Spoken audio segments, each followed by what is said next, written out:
Sir, ಈಗ ಅಂತಿಮವಾಗಿ ಮತ್ತೆ ಮೂಡಾಗೆ ಬಂದ್ಬಿಡೋಣ. ಈಗ ಬಿ ರಿಪೋರ್ಟ್ ಹಾಕಾಗಿದೆ, ತಾವು ಅದಕ್ಕೆ ಸಂಬಂಧಪಟ್ಟ ಹೋರಾಟ ಮಾಡ್ತೀರಾ.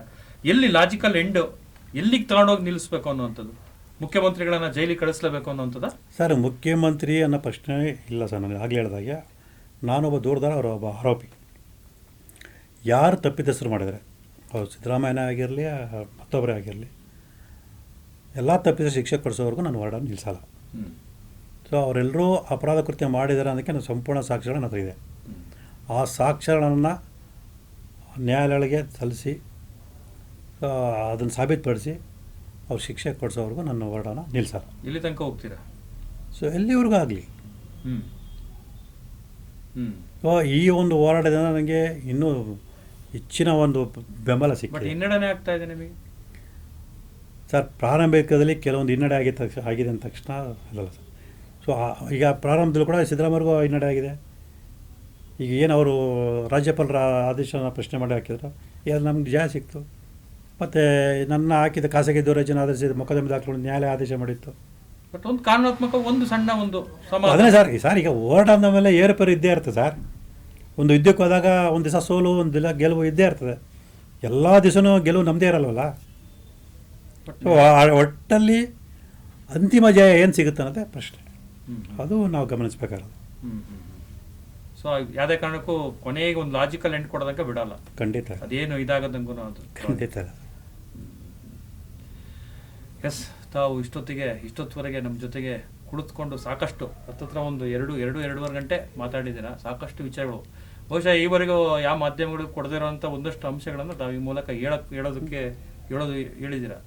ಬಹುಶಃ ಇದು ತುಂಬ ಜನ ಕನ್ವೀನಿಯನ್ಸ್ ಆಗುತ್ತೆ ಅಂತ ಭಾವಿಸಿದ್ದೀನಿ. ಮತ್ತೆ ಭಾವಕರು ಕೂಡ ಆದ್ರಿ ನೀವು ಕೆಲವೊಂದು ವಿಚಾರಗಳಲ್ಲಿ. ಬಹುಶಃ ಮೊದಲನೇ ಬಾರಿ ಅಂತ ಅನ್ಸುತ್ತೆ. ಆ ನೋವು ನನಗೆ ಪ್ರತಿ ದಿವಸ ಕಾಡ್ತಿದೆ ಸರ್.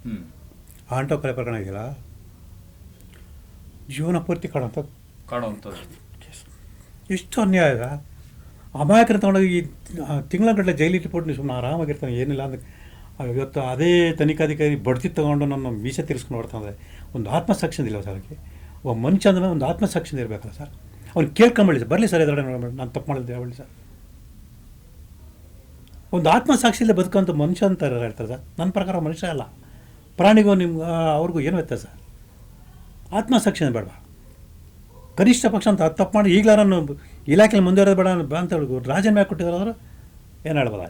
ಇವತ್ತು ನಾವು ಏನು ತಪ್ಪು ಮಾಡಲ್ಲ ನೀವು ಹೋಗ್ತಾನೆ ಅಂತಂದರೆ ಅದನ್ನು ನೋಡ್ಕೊಂಡು ನಾವು ಸುಮ್ಮನೆ ಇರಬೇಕು ಅಂದರೆ ನಾನೊಬ್ಬ ನಾಗರಿಕನ ಸರ್, ಒಬ್ಬ ಮನುಷ್ಯನ ಸರ್. ಇದೇ ಬೋಡ ಪ್ರಕರಣ ಸಂಬಂಧಪಟ್ಟ ಹೇಳ್ತೀನಿ ಸರ್. ಇದೇ ಬಡ ರೈತರು ಜಮೀನು ವಿಚಾರದಲ್ಲಿ ಅಲ್ಲಿ ಕಾನೂನು ಲೋಪಗಳಾಗಿದೆ. ಆ ವ್ಯಕ್ತಿ ಕುಟುಂಬದವ್ರು 40 ವರ್ಷದಿಂದ ಆ ಜಮೀನನ್ನು ನಮ್ಗೆ ಬಿಟ್ಕೊಡಿ ಅಂತ ಸಾಕಷ್ಟು ಓಡಾಡ್ತಾ ಬರ್ತಾರೆ. ಅವ್ರು ನೀವು ಬಿಟ್ಕೊಡಲ್ಲ.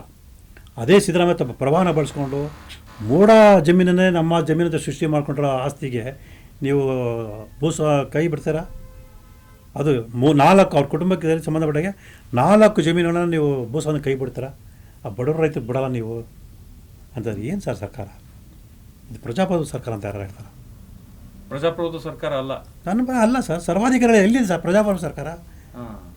ನಮ್ಮ ಜನ ಪ್ರಬಲಿದ್ದಾರೆ. ನೀವು ಜನ ದುಡ್ಡು ಹಲವಾರು ತೆರಿಗೆ ರೂಪದಲ್ಲಿ ದುಡ್ಡು ಕೊಡ್ತಾ ಇದ್ದಾರೆ. ಅಧಿಕಾರಿಗಳು ಜನಪ್ರತಿನಿಧಿಗಳು ದರ್ಬಾರ್ ಮಾಡ್ತಾ ಇದ್ದಾರೆ. ಸರ್ಕಾರಕ್ಕೆ ಎಷ್ಟು ಆದಾಯ ಬರ್ತದೆ, ಎಷ್ಟು ಖರ್ಚು ಮಾಡ್ತಾರೆ ತೆಗೀರಿ ಸರ್.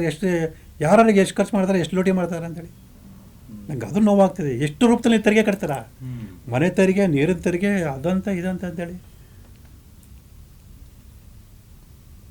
ಜನ ಎಚ್ಚೆತ್ಕೊಳ್ಬೇಕು ಸರ್. ನನ್ನ ಕೈ ಮುಗಿದು ಕೇಳ್ತೀನಿ ಸರ್, ಎಚ್ಚೆತ್ಕೊಳ್ಳಿ. ಜನರ ಜಾಗೃತಿ ಬರಬೇಕು. ಎಚ್ಚೆತ್ಕೊಳ್ಳಿ. ನೀವು ಬರೀ ನಾಗರಿಕರು ಅಂತ ಹೇಳೋದಲ್ಲ, ನಾಗರಿಕ ಸಮಾಜದಲ್ಲಿ ಇದ್ದೀವಿ ಅಂತೇಳಿ ದಯವಿಟ್ಟು ಸಾಬೀತುಪಡಿಸಿ. ಸುಮ್ಮನೆ ನೀವು ಬರೀ ಬಾಯಿ ಮಾತಲ್ಲಿ ಬರವಣಿಗೆಯಲ್ಲಿ ನಾನು ನಾಗರಿಕ ಸಮಾಜದಲ್ಲಿ ಅಂತ ಹೇಳೋದು ತಪ್ಪು. ಅದು ಆತ್ಮ ವಂಚನೆ. ನಿಜವಾದ ನಾಗರಿಕ ಸಮಾಜದಲ್ಲಿ ಇದ್ದೀವಿ ಅಂತೇಳಿ ಸಾಬೀತುಪಡಿಸ್ಬೇಕು. ದಯವಿಟ್ಟು ಎಚ್ಚೆತ್ಕೊಳ್ಳಿ. ನೀವು ಕಟ್ತಿರೋ ತೆರಿಗೆ ಹಣನ ಅಧಿಕಾರಿಗಳು, ಜನಪ್ರತಿನಿಧಿಗಳು ಯಾವ ರೀತಿ ಲೂಟಿ ಹೊಡೆದು ಐಷಾರಾಮಿ ಜೀವನ ಮಾಡ್ತಿರೋದ್ರ ಬಗ್ಗೆ ದಯವಿಟ್ಟು ಕಣ್ತಾ ಇರೋದು ನೋಡಿ ಅಂತೇಳಿ ಮನವಿ ಮಾಡ್ಕೊಳ್ತೀವಿ. ಎಸ್, ಥ್ಯಾಂಕ್ಸ್ ಸ್ನೇಹ ಕೃಷ್ಣ ಅವರು. ಇಷ್ಟೊತ್ತುವರೆಗೆ ತಾವು ಬಂದು ಪಾಪ ತಮ್ಮ ಅತ್ಯಮೂಲ್ಯ ಸಮಯವನ್ನು ನಮ್ಮ ಜೊತೆಗೆ ಕಳೆದಿದ್ದಕ್ಕೆ ತುಂಬ ಭಾವುಕ ಜೀವಿ ಅಂತಲೂ ಕೂಡ ಗೊತ್ತಾಯಿತು. ಮೊದಲನೇ ಬಾರಿ ಪಾಪ ಯಾವುದೋ ಒಂದು ಪ್ರಕರಣವನ್ನು ನೆನೆದು ಬಹುಶಃ ಕಣ್ಣೀರಿಟ್ರಿ. ಬಹುಶಃ ನಮಗನ್ಸೋದೇನು ಅಂತ ಹೇಳಿದ್ರೆ, ಯಾರೇ ಆಗಿರಲಿ ನ್ಯಾಯಾಲಯದ ಮುಂದೆ ಎಲ್ಲರೂ ಕೂಡ ಒಂದೇ. ಒಂದು ಸಾಮಾಜಿಕ ನ್ಯಾಯನೂ ಕೂಡ ಬೇಕು, ಅದ್ರ ಜೊತೆಗೆ ಒಂದು ಸಾಮಾಜಿಕ ನ್ಯಾಯ ಅನ್ನೋದು ಎಲ್ಲರಿಗೂ ಕೂಡ ಬೇಕಾಗ್ತದೆ, ಒಂದು ನೈಸರ್ಗಿಕ ನ್ಯಾಯ ಅನ್ನೋದು ಕೂಡ ಎಲ್ಲರೂ ಪಾಲನೆ ಆಗಬೇಕಾಗ್ತದೆ. ಸೊ ಇಂಥ ನಿಟ್ಟಿನಲ್ಲಿ ತಾವು ನಡೆಸ್ತಿರುವಂಥ ಮೂಢ ಹೋರಾಟ, ಅದ್ರ ಜೊತೆಗೆ ಸೌಜನ್ಯ ಪ್ರಕರಣಕ್ಕೆ ಒಂದು ಹೊಸ ಟ್ವಿಸ್ಟ್ ಕೊಟ್ಟು ಅದ್ರ ಬಗ್ಗೆನೂ ಕೂಡ ಹೋರಾಟ ಮಾಡ್ತಾ ಇದ್ರಿ. ಎಲ್ಲ ಹೋರಾಟಗಳಲ್ಲಿ ಒಂದು ತಾರ್ಕಿಕ ಅಂತ್ಯ ಸಿಗಲಿ, ತಮ್ಮ ಹೋರಾಟಕ್ಕೆ ಗೆಲುವು ಸಿಗಲಿ ಅನ್ನುವಂಥದ್ದು ನಮ್ಮ ಒಂದು ಆಶಯ ಕೂಡ. ಇದು ಇವತ್ತಿನ ನಿಮ್ಮ ವಾಹಿನಿಗೂ ಕೂಡ ತುಂಬ ಧನ್ಯವಾದಗಳು. ಇದು ಇವತ್ತಿನ ಜನತಾ ಪಾಡ್ಕಾಸ್ಟ್ ಆಗಿತ್ತು. ಮತ್ತೊಬ್ಬ ಅತಿಥಿ ಜೊತೆಗೆ ಶೀಘ್ರವಾಗಿ ಧನ್ಯವಾದಗಳು.